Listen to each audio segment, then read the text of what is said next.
Yo, peoples! Kyushu92 here with yet another episode of One Piece Reflections for the month of September. We are pretty much... Let me just double check here. Yes, today is the last day of September, and as you know, at the end of the every single month, I always do a reflection on all the past One Piece chapters that we got. And we had three. We have chapter 917, 918, and 919, which is Food Treasure Ship, Luffy Taro Repays a Favor, and the Ruins of Castle Oden, respectively. So, firstly, in the chapter 917, Food Treasure Ship, this is where we're first introduced to another headliner, Speed, who happens to be a artificial devil fruit user with a horse Zoan type smile. And her upper body is human, while her lower half and her ears are horse-like. And she has like this comedic effect of whenever someone compliments her or she's happy, she has the smile of a horse.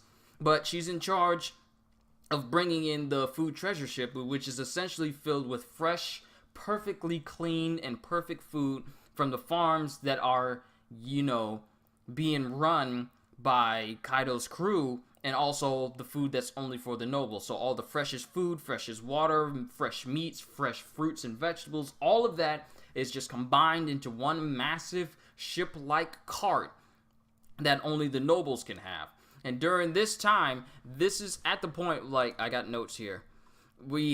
This is during when Hold'em still has Tama in the jaws of named Kamijiro, the lion in his stomach, because Hold'em is also a artificial devil fruit smile user, and he has a lion in his stomach that is autonomous. It has a mind of its own. Sometimes it doesn't like Hold'em and it'll hit him in the junk, but at the same time, the lion will feel that effect because the lion and Hold'em share the same body.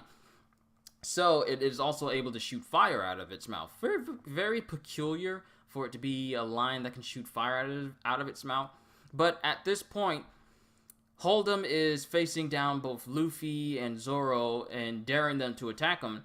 And after seeing that Tama's been hurt and seeing as how Hold'em is holding food for all the people of Bakuda Town, Leftover Town, that they could eat, he gets mad. He also gets instantly furious when he sees that Tama's been hurt by Hold'em trying to forcibly take all the kibi dongos from her cheek. She's left with like a small scar on her side of her face, and this sends him into a rage, and he literally goes up against Hold'em.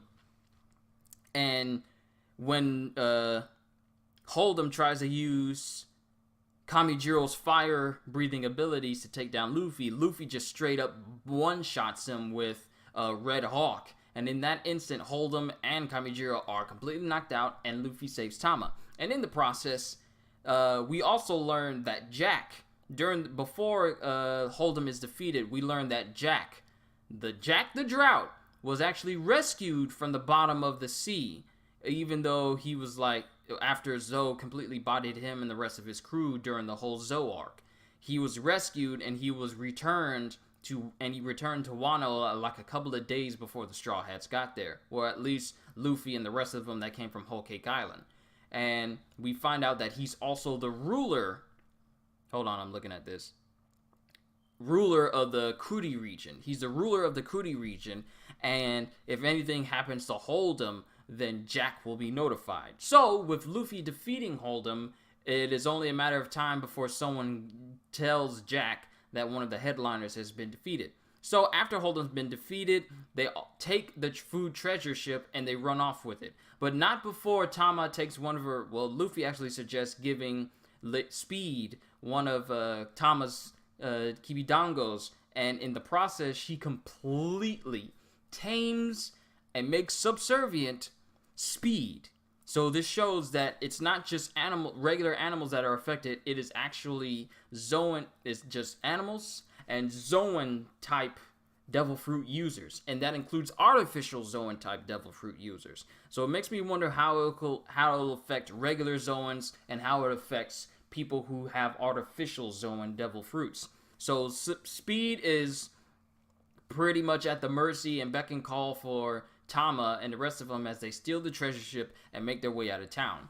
Also, in another part, we have Law facing down with Basil Hawkins, and as they start to fight, Basil is using his ability to cause the cuts made by Law to pretty much go into his own subordinates. And at a point where Basil pretty much gets rid of Law's disguise, and he lets Law know that we know about the alliance that you and the Straw Hats have, and that I've learned about Luffy and Zoro quite some time ago. Well, actually, no, it's not actually through this. Hold on, I'm looking through my notes a little bit. No, they don't encounter the Law. Basil does not talk about that yet because Law's disguise isn't lost until the next chapter. So Law meets up, it confronts Basil, and Basil doesn't know who he is because he has a giant straw hat over his head with his actual hat underneath, so he's got to be hot. And Law uses his powers, his rune, to slice one of his subordinates in half, but it to try and slice Basil, but it goes to one of his subordinates, and Basil's like wondering who this guy is. But it's not until the next chapter that that Basil finds out that it's Law underneath, but we'll move on to that. So all that happens is Hold'em is defeated, Tama's rescued, Speed is now with Tama and completely is serving her now, and they've stolen a food treasure ship and are making their way back to Leftover Town, and Basil Hawkins and Law are meeting up, though Basil doesn't realize that it's Law. A lot of big things are happening, and even at one point, Hold'em, before the fight started, he thought that Luffy, Zoro, and Kiku were part of Shutenmaru's thieves guild or thieves gang that's been trying to steal food from the Paradise Farm, which is where all the good food is being made for the food treasure ship for all the nobles of the Wano country and the flower capital.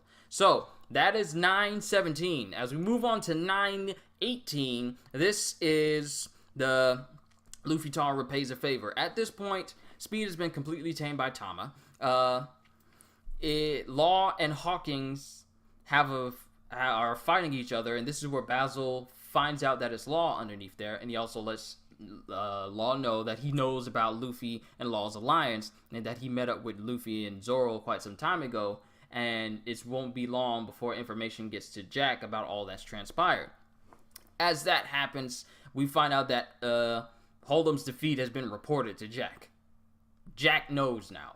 So, and we don't know what's going to happen now that Jack knows that one of the headliners has been defeated by Straw Hat, no less, which is someone who is already on Kaido's hit list thanks to their interference of Dressrosa. So, as this is going on, Luffy and Zoro meet up with Law so they can make their way to the ruins of Oden Castle, but that is not until they all bring the food to Leftover Town for all the people to eat. And we see a lot of dark panels in there. Like, we see a mom about to kill her own child and then possibly hang herself so her child doesn't have to worry about starving to death.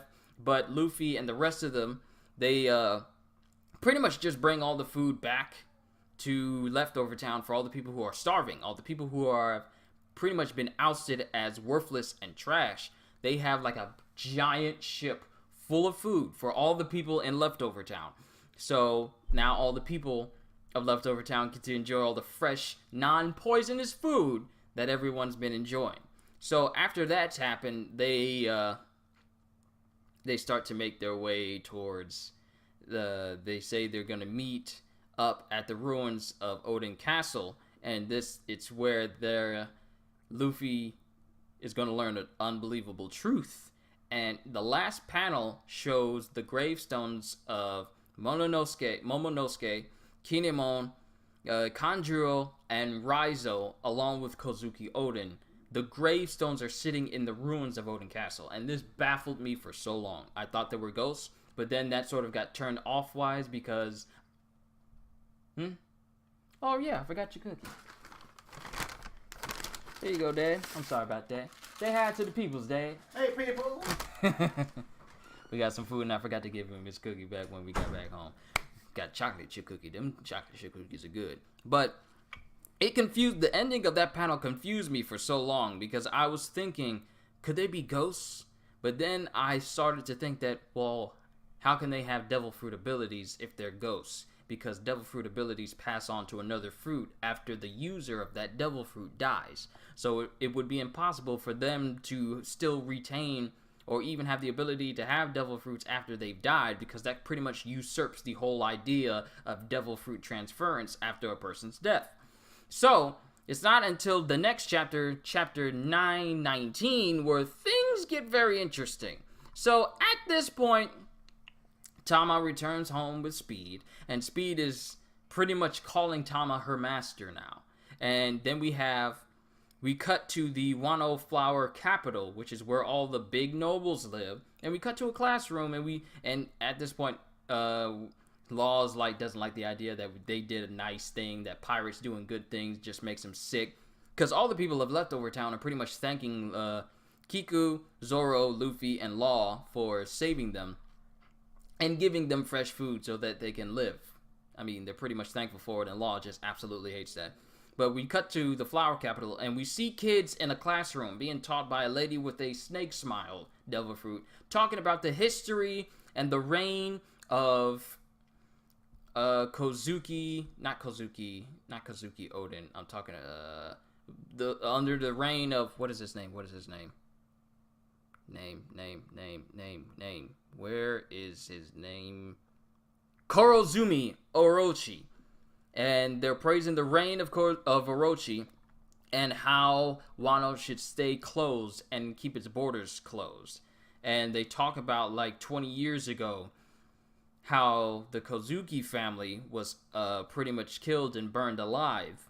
And the kids are actually happy about this. And they talk about different things, like how the 9 samurai are going to rise up and take their revenge on the Kurozumi Orochi, and then open up Wano again. And of course, the kids, they're being taught wrong, just like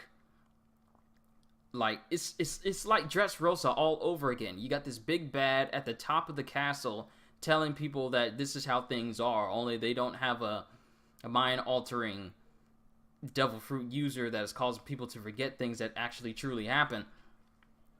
Got these kids growing up in Wano thinking that the reign of Orochi is the one supreme one, and that's how it all should be. And that you got all these smile devil fruit users, probably from Kaido's crew, being planted in Wano to sow the seeds of, hey, Orochi is the good one, Kozuki Oden is the bad one. And as this is going on, kids are praising Orochi for all the stuff that he's done and condemning the Oden family. Then we cut to this next person called Kyo. I thought his name was Kishiro Inemuri. Inemuri. Inemuri. I can never get that name right. I can't. The pronunciation is just I gotta say it fast, but I keep getting it wrong. But I thought it was Kishiro.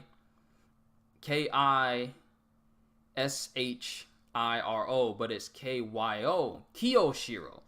It's not Kishiro, it's Kiyoshiro. And he works as a retainer for the Orochi family. And he's talking about a prophecy that Lady Oden, the wife of the late Kozuki Oden, prophesied of how 9 samurai are going to come and take revenge on the Kozuki family and open up Wano to the world and restore it back to the way it was before. And I instantly thought of, what crew do we know has 9 members and was going to be able to pull that off? And I automatically and we already know who it is. There's no need for me to say it. We already know who it is. So as this is going on, and he's heavily intoxicated while he's talking about this, all the while, Robin has been one of the geishas invited to that castle to be one of his personal dancers. So she's listening to all of this, and she's still undercover. It's so cool how Robin is just a geisha and she's undercover and no one even thinks about it.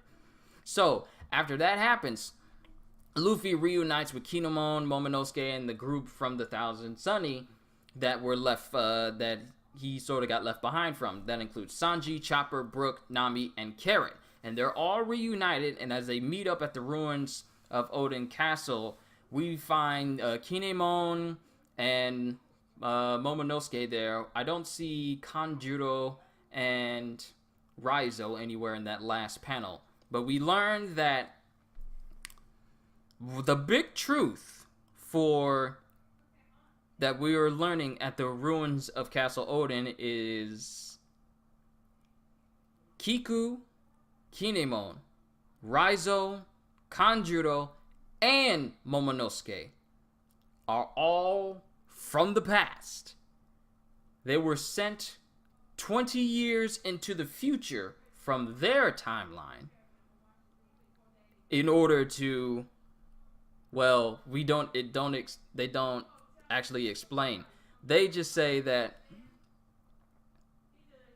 they're from 20 years in the past. So after I learned that, it just baffled me for so much, because that's pretty much the big thing for this chapter in 919 is that all 5 of them are from the past and they were sent into the future. Now my thing is, how time travel is a thing in One Piece now. Because of this one chapter, time travel is a actual concept. Now, whether if it's related to a super weapon like Pluton or Neptune or whatever, one of those big weapons from the Void Century, I don't know. And if it's a Devil Fruit ability, I actually had a couple of talks with the people in the comment section of my last video that I did for chapter 919.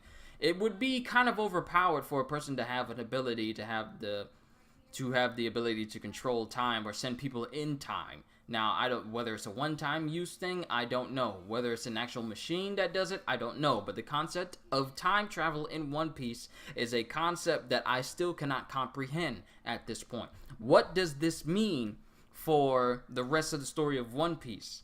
How will Kinemon and the rest of them get back to their own time? Are they permanently stuck into the future? Because their gravestones are there. So part of me thinks that they succeeded in their mission and they went back and they lived out their lives with all their gravestones being at their ruins of Odin, Castle Odin. So there's so many things to think about. Like, what does this mean? Like, why were they sent into the future? Were they sent to find people that will be able to defeat Orochi and save the Wano capital from being, under the tyranny of Orochi and Kaido?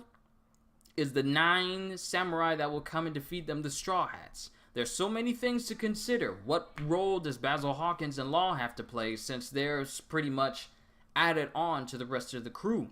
What does this mean? Because all the Straw Hats are in Wano now. The only people who have yet to be accounted for in this chapter is Frankie and Usopp, because we already know where Robin is. Oh wait, I forgot one last person. Zoro! He somehow was riding on top of Komachio on the way to Castle Odin. He's riding shotgun. They're pretty much going in, I want to say, a straight line. There's no possible way that he could get lost. Yet somehow Zoro is sitting on Komachio's back. And as they're making their way to the castle, this is when they're traveling to the castle. Somehow, while he's riding on something that is out of his control, and they're just going to a location, he ain't got to do nothing but sit. Somehow, Zoro gets lost riding on a creature that's going in a straight line. Frankie is in the city somewhere. Usopp is in the city somewhere. Zoro's just gone. How do you get lost riding on a creature that you're not controlling? You're sitting still. How do you get lost sitting still? I'm confused. But he's the only person that's truly not unaccounted for, because he's just gone. So, Frankie, I'm not too worried about. Usopp, I'm not worried about. Where's Zoro? This dude can get lost in a narrow... This dude, if you put him in a hallway with no doors except at the end, I feel like he would just start walking into a wall and then realize he's walking into a wall and walk backwards the way he came in instead of straight forward.